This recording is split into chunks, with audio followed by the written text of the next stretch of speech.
Hey guys, what's going on? This is Brad from the Ad Army, and I just want to thank you guys first for making it to the 5th day, or if you haven't, watch all the videos, come back. This is day 5 of the 200th upload celebration. I'm very happy to welcome you here as we are finally closing the door on some of my oldest series I've started on the channel. So this video is for that. The main reason why I'm doing it is, one, I wanted to close off the celebration with something interesting, but also I thought closure was the best way to end it, because I could give you guys more Digimon series, card game series, which are coming, or more videos are coming, obviously, for DCG as we get closer to BT 2.5 at the end of the month, and more importantly than that, as we get closer to World Convergence, there'll be a lot of stuff coming. Point aside is, I am a Digimon fan first. I've always been. The card game has always technically been second, but I've always been a Digimon fan first. Main thing, I've played video games. I play Dawn and Dusk religiously, like, way too many times. So, like, when people badmouth the game, I don't really care, because I'm just like, I enjoy it no matter what. I hate the mazes. Like, this is just a little small thing to put in here. If the palette, I think it's called the palette Amazon. I hate that specific, like, area of the game. I just hate the different, like, roads and paths you have to take. I always hated it. It's always annoying. When I was a kid, it's annoying. As an adult, teenager, it's still annoying. Point is, as an adult, it's annoying when I play it, but I still love the game for its quirkiness and uniqueness. I don't really care. It's a Digimon game that's like Pokemon. It works. Point aside is, I'm a Digimon fan first. I watched the animes. I really like Try, but it's kind of stupid when I got older, and I'm like, yeah, they could have done a lot more. Point is, there's a lot of things, a lot of different things that I enjoy, but ultimately, I ended up being a card game content creator for Digimon, which is the main thing that you probably are watching. But this has been one of my things I always wanted to do, is the lore of Digimon, because Digimon has so much fantastic lore that's never been adapted to, like, animation, that I just think is so cool to see. There's, like, so many different Digimon that have never had their chance in the limelight, in my opinion, that I would love to see in another series, in terms of like another series again, or like being antagonists or like protagonist Digimon again. I just love them, like, even if they had minor roles. That's why I really like Liberators. But the point is, we're giving closure to my series today. And if you don't know, these are my What If series. I focused around Imperial Dramon and Omnimon. So technically, this is their closure to ending their series. These are like the final videos for them, and this is the way to close it off, because I really enjoyed them. I really enjoyed making them, and I'll also explain why I stopped making them as a whole as we get into it deeper. But main thing is, I don't really want to give a big, like, recap for it, because you can just watch the videos if you so choose.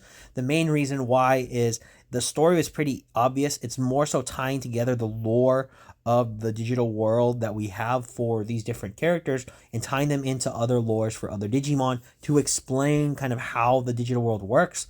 Since the Digimon world, or digital world, works on a multiverse scale, it's a really strange to explain how everything kind of fits together, because it's technically not supposed to. But there are times where you can see overlap for different worlds, where, like, in Tamer's world, we don't have a digital world in the conventional sense. Like, Digimon are rather new in the Tamer's world when we're watching the anime. However, you see stuff like Frontier, where the world is ancient technically, like the digital world ancient, and finally is like reaching its pathway out to humanity. Or whether you believe in accelerated time, which is how I view how the digital world works. Like, our more archaic Digimon are designed around old data. Like, a great example is, like, how we have dinosaurs in the modern day, and we know that they have, like, feathers and junk. In the past, we know for a fact, people didn't know that they had feathers and whatnot, or downy, like, coverings. So instead, they kind of drew them as, like, these weird, overscaled lizards, and, like, really strange looking, the slouched backs for some of them. I obviously think that's cool for the design of the digital world, where people, as they articulate more data, the digital world adapts to meet those demands. So, like, it does create a Digimon based off of that data, like a Greymon. But now we have new data that says, oh, actually, by the way, they actually had, like, fur on them, and, like, type of, like, hair. Like, oh man, and feathers.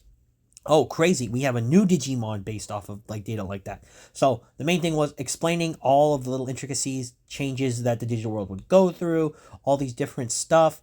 The point was, it was also a tale. It was supposed to be a storytelling tale of how heroes overcome their darkness, but also how heroes rise to the occasion of understanding that they have to do what needs to be done. In the case of Omnimon, the point is, there was a lot to go on in the stories. I think I tried my best to do it with the brain power I had available. It was a big undertaking, at the time for a small content creator, in my opinion, for what I did. So that's kind of why I'm trying to put it that way to you guys. When you watch them, if what I'm saying doesn't necessarily correlate from what you're seeing, it's because I wasn't as experienced as I am now with a lot of stuff. So, that's the main reason why it's the way it is. It's just I didn't know how I should do it, so I just did it however I felt. And ultimately, I think that's kind of the best way you can do things like on YouTube and in life. Just wing it, do the best you can, wing it, see how it goes, see if you like it, and ultimately, it's what makes you happy. It works. Point aside, the main closure to the story was to having two different parts, and then for Imperial Dramon's story, it was going to be extremely large. I was probably going to have a 6 or 7 part finale for the actual Imperial Dramon story because they tied together with the Omnimon story. The main reason why is the Omnimon story is easy to close off. It's basically to give a setup for possibilities of like what would happen if Adventure is the canonical timeline here.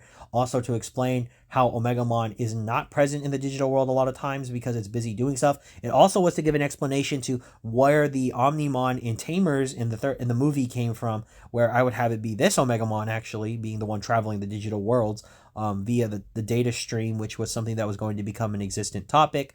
But pretty much the main thing was the series was meant to end giving explanations to different characters, also explaining different series if that was a possibility, like how I think the actual digital world that we see in 2020 could have been the big setup for this world, being like the prime timeline, like the actual timeline where the Royal Knights exist. And it was mostly because of the ending of the first finale episode for 2020, when Ophanimon actually calls Omnimon a Royal Knight. It would explain, that to me got me, because I was like, we didn't really hear anything about the Royal Knight itself, but we finally see the Royal Knight itself in Omegamon. Finally, in Ophanimon says, oh, that's the Royal Knight Omegamon. It's like, oh my god, lore explanation. That's how I saw that. Point is, we had that. I also really enjoyed the depth that I was trying to give to certain Digimon, like give them characteristics. But the point aside was meant to close off the series for Omnimon. So Omnimon, I'll just do this really quick. Its main ending was supposed to be defeating, or at least the main series ending for the lore series for Omegamon was almost done. I think I still have the rough drafts of it done, but in my files, I just never finished it. But it was supposed to be a 2-part finale. Omegamon defeats the Dark Masters, but then the Dark Masters obviously are, the puppets for Apocalymon, and Prime Apocalymon breaks into the digital world, and now Omegamon has to fight Prime Apocalymon with the assistance of its wards and Crescarumon and Blitzgreymon, which, is setting up something important. The 2-part finale was going to be Apocalypse Now, which was kind of the setup. It was a 2-parter, but Apocalypse Now in its second part, I do have it. Apocalymon was able to basically beat all 3 of the Digimon that were fighting. This was because Apocalymon's main shtick in this version would be that this Apocalymon is a Prime Apocalymon. So unlike what we saw in the dub, because I was going to have a possibility of having the dub Apocalymon, like the way he talks and stuff, and the sub Apocalymon, like the way he talks, both of them make sense. So the main thing was this Apocalymon is Prime Apocalymon, which is like Apocalymon extracting data for the first time entering the digital world. He came from the firewall, so or beyond the firewall. So when he broke through, he has acquired so much data that this would be the explanation for multiverse theory for Digimon, is that Yggdrasil would tell Omegamon the reason that they can't defeat Apocalymon this way, or the way that they're fighting him, is that he keeps extracting data from somewhere else and they don't know where it's coming from, which would be the data stream, which was what I was going to call it, which is the link between every digital world. So Apocalymon been pulling on the data stream from the outside of the firewall, because since he's basically been created out of nothing from the result of the situation in my series, which was Millenniumon doing exactly what we did when he evolved into existence in the digital world. In this digital world, he created Apocalymon on the other side. When a bunch of Digimon died from his evolution, he extracted all of their data, and this data turned into 2 things: fuel for Millenniumon, but also became dead data. The dead data piled up, but because there was a single conscience left behind, this conscience absorbed all that data and became what Apocalymon would be. However, because it was outside the firewall, stray data began to be absorbed into Apocalymon, which would make this Apocalymon more... I was going to have him be more direct, but also be like a scary villain. where he was meant to talk, but he was talking because he feels like an absolute different creature altogether. Like, he doesn't feel like he's alive or dead. He's just there. So he's doing whatever he wants because he can. This is where like Omegamon or Omnimon was struggling, and also why Garurumon and Blitzgreymon were deciding that they can't let something like that, damage the digital world. The point was they would be defeated. Omegamon would be on its last legs, but the whole feather thing that was coming from 2020 of like the Royal Knight Omegamon, a feather would fall in between them, and that would be their constitution to, since they were around Omegamon enough, they have actually absorbed his data indirectly and allowed them to become Alter S. So Alter S existence would actually be because of those two being around Omegamon. So this would also be why they're not technically listed as a Royal Knight, because although they're an Omegamon form, they aren't actually a Royal Knight because they didn't exist yet. So point is, Alter S exists this way through the combination and machinations of this meeting. The point is, they'd eventually team up, and they would find a way to defeat Apocalymon in a sense, because they realized that although Apocalymon came into existence and it's saying it's not a Digimon, it is. So like it would be more so explaining Digicores, as effectively Apocalymon didn't get the same power it did in the adventure, where the Dark Masters were actually defeated first, and then Apocalymon came into existence. In this situation, the Dark Masters were effectively beaten, but they weren't dead.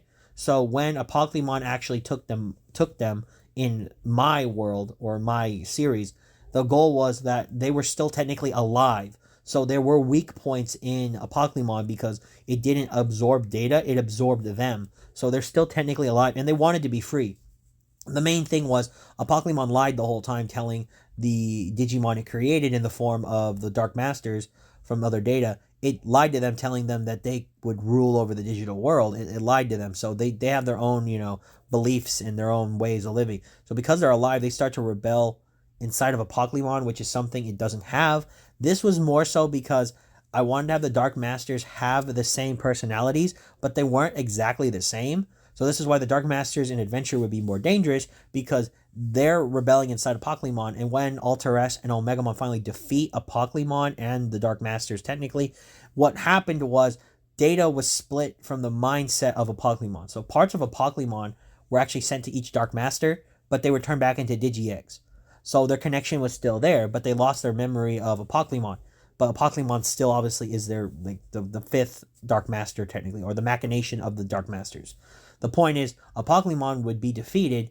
He would still survive in a Digi-Egg, obviously, that would be on the other side, and you'd get a setup for adventure. But then, basically, because Apocalymon was pumping data onto the actual data stream, when he's defeated, parts of him would scatter out through the multiverse. And this would lead to the whole situation of the end of Omegamon's story, which was going to branch into another series, which I was going to call Omegamon Adventures, no joke. And he was going to travel to different digital worlds with Alter S, defeating the pieces of Apocalymon that went out everywhere.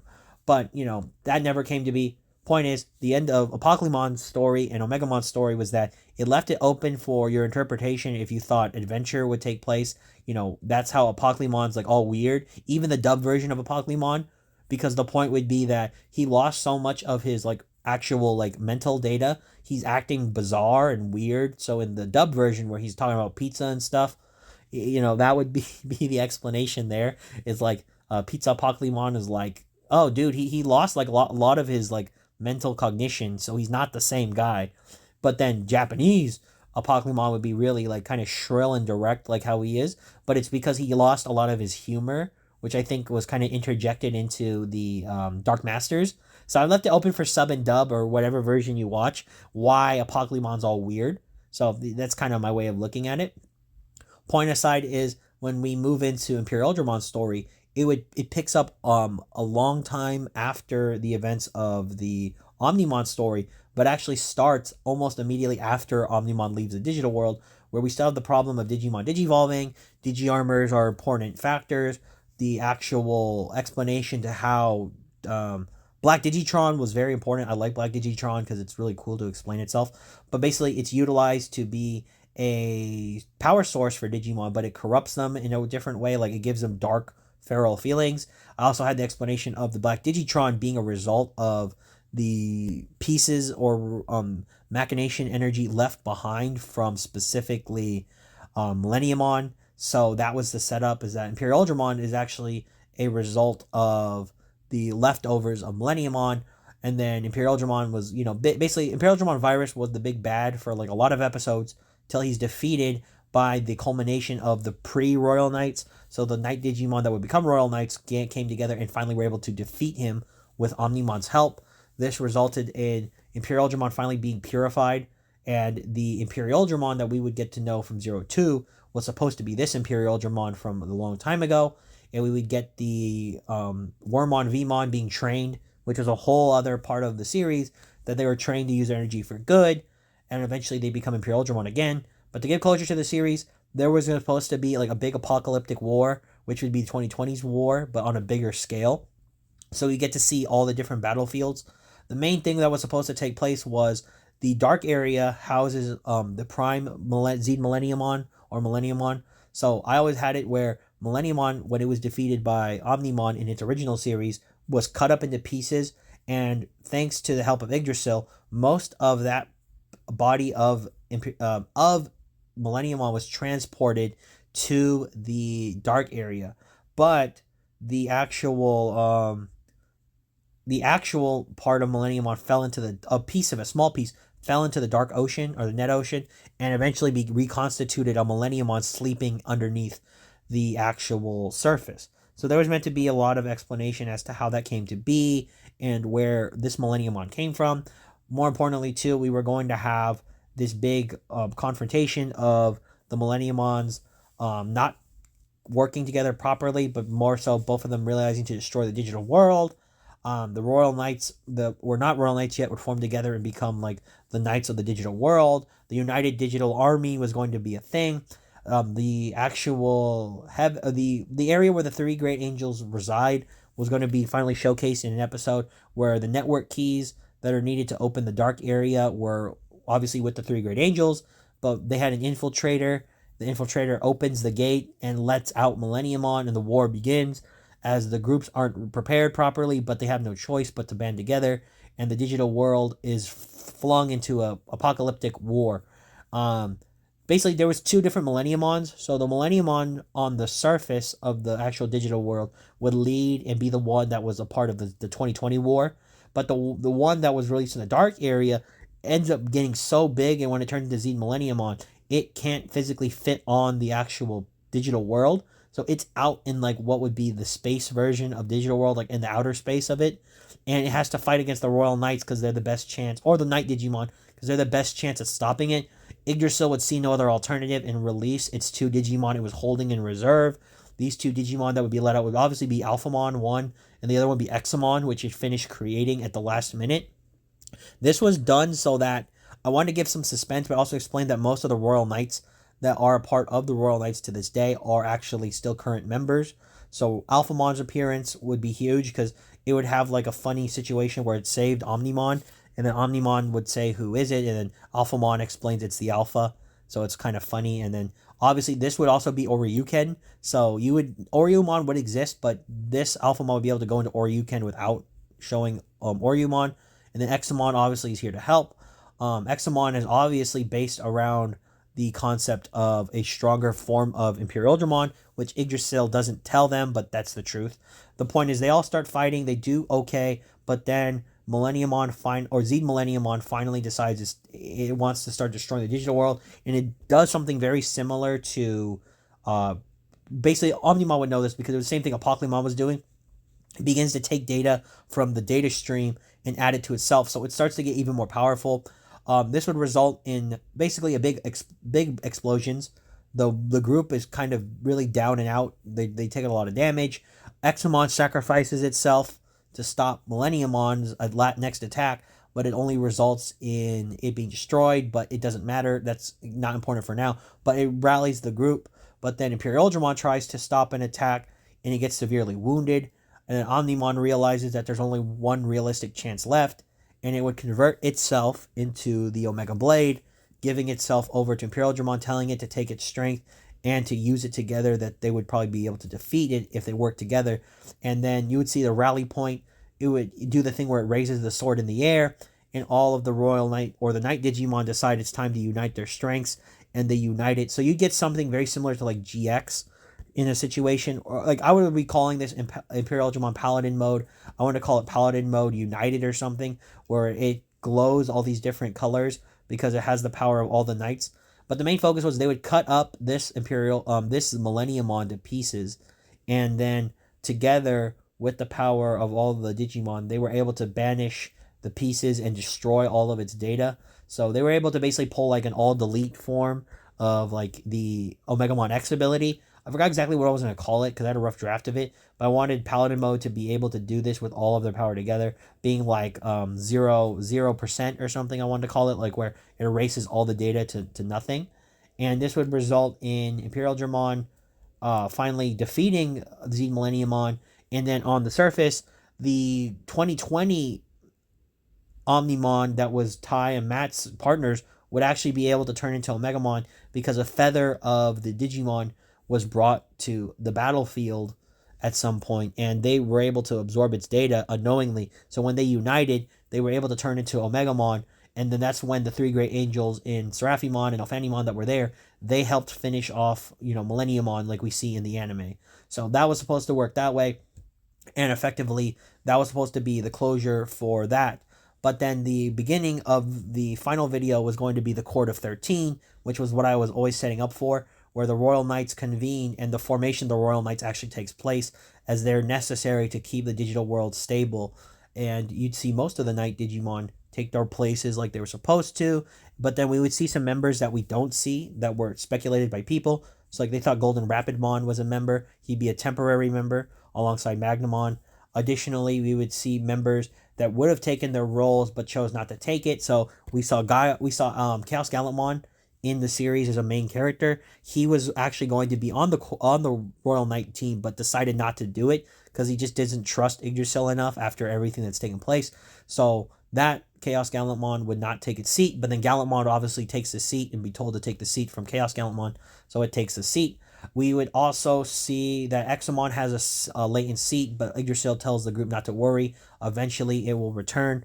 And then we would see Omegamon finally returning after Imperial Digimon would say that these were its last words, as the others were confused. But when the power was released, it was made clear because Imperial Digimon had all these wounds on it from the battle, because effectively Omegamon was keeping Imperial Digimon alive, but Imperial Digimon would have had the character development to realize that although it could stay as Paladin mode the whole time, it wasn't fair to Omegamon, which had saved it, and knew that its leadership is the reason they won. So it gives itself the ability to turn back to normal, but it's going to, perish from the wounds. And then we would have a heartfelt goodbye, kind of like in an endgame situation where Tony dies. You'd have Imperial Digimon say, it's okay, it needs to do this. It's finally time to close off the book, the chapter to its story, which was supposed to be like a really nice way of ending the series. It would turn back into eggs, and then those eggs would be actually given to Chaos Gallantmon by Omegamon, telling it to take care of them.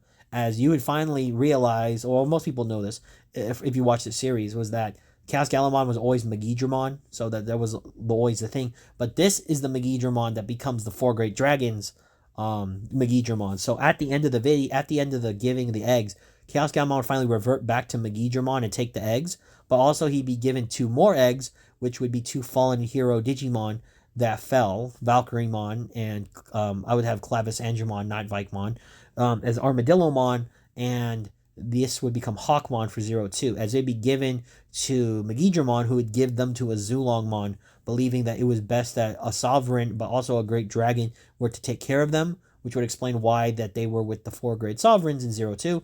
Point is, that closes the door. The Royal Knights are formed in their pre-form, like missing some members, but they're there.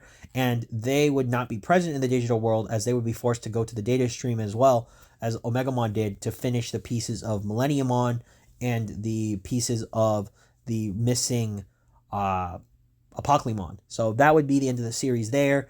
I was going to have it where I was thinking about what to do next, but that doesn't matter now. This is closure for the series.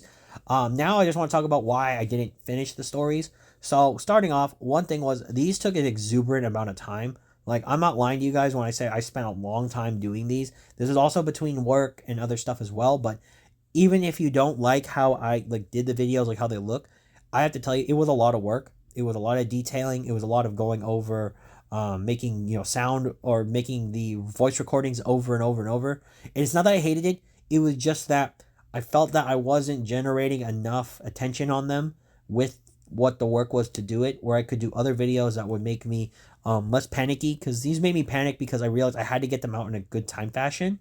So I've gotten better at it, by the way. So I don't think, if I do what ifs again, because I was thinking about doing them again, that anyone needs to worry. I'll be able to get them out on a good amount of time. It's just that I wasn't able to do it originally because I wasn't at the speed I need to be.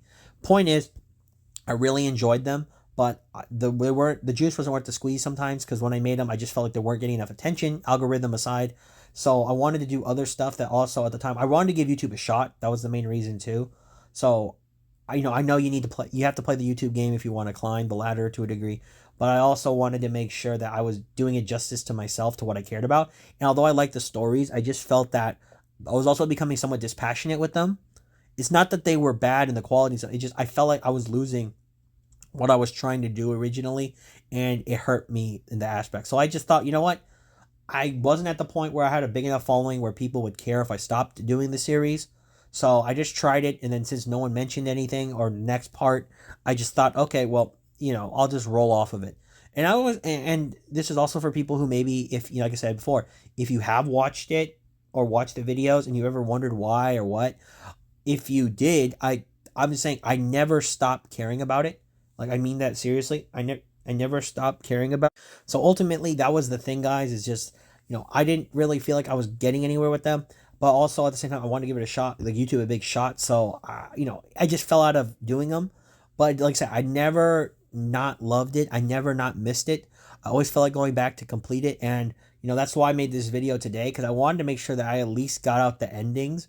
Because even if you guys don't get to see, if you watch it or did watch it, you don't get to see everything about it. This is the video you watched to know what was going to happen, because that was ultimately the goal. Is like, that's where I wanted to go. That's where I wanted to, push it. That's where I wanted people to see, like, the amazing world of Digimon kind of too, because I always thought that the ideas that I was talking about were always really cool regardless, because I think that is something that people would love to see, because Digimon's a really weird franchise in my opinion, in that you can see everything that you kind of want out of something at the same time, but it's hard to get every piece all the time. So, like, yes, it's a monster anime, right? So, like, you have people partnered up with, humans partnered up with monsters, right? But at the same time, it's a actual what's it called? It is actually a what the phrase is called? It is a what the heck is it called? It is a electronic anime as well. It's a battle anime as well. It's also now a card game anime if they make it adapted as well. Well, they did it with Tamers.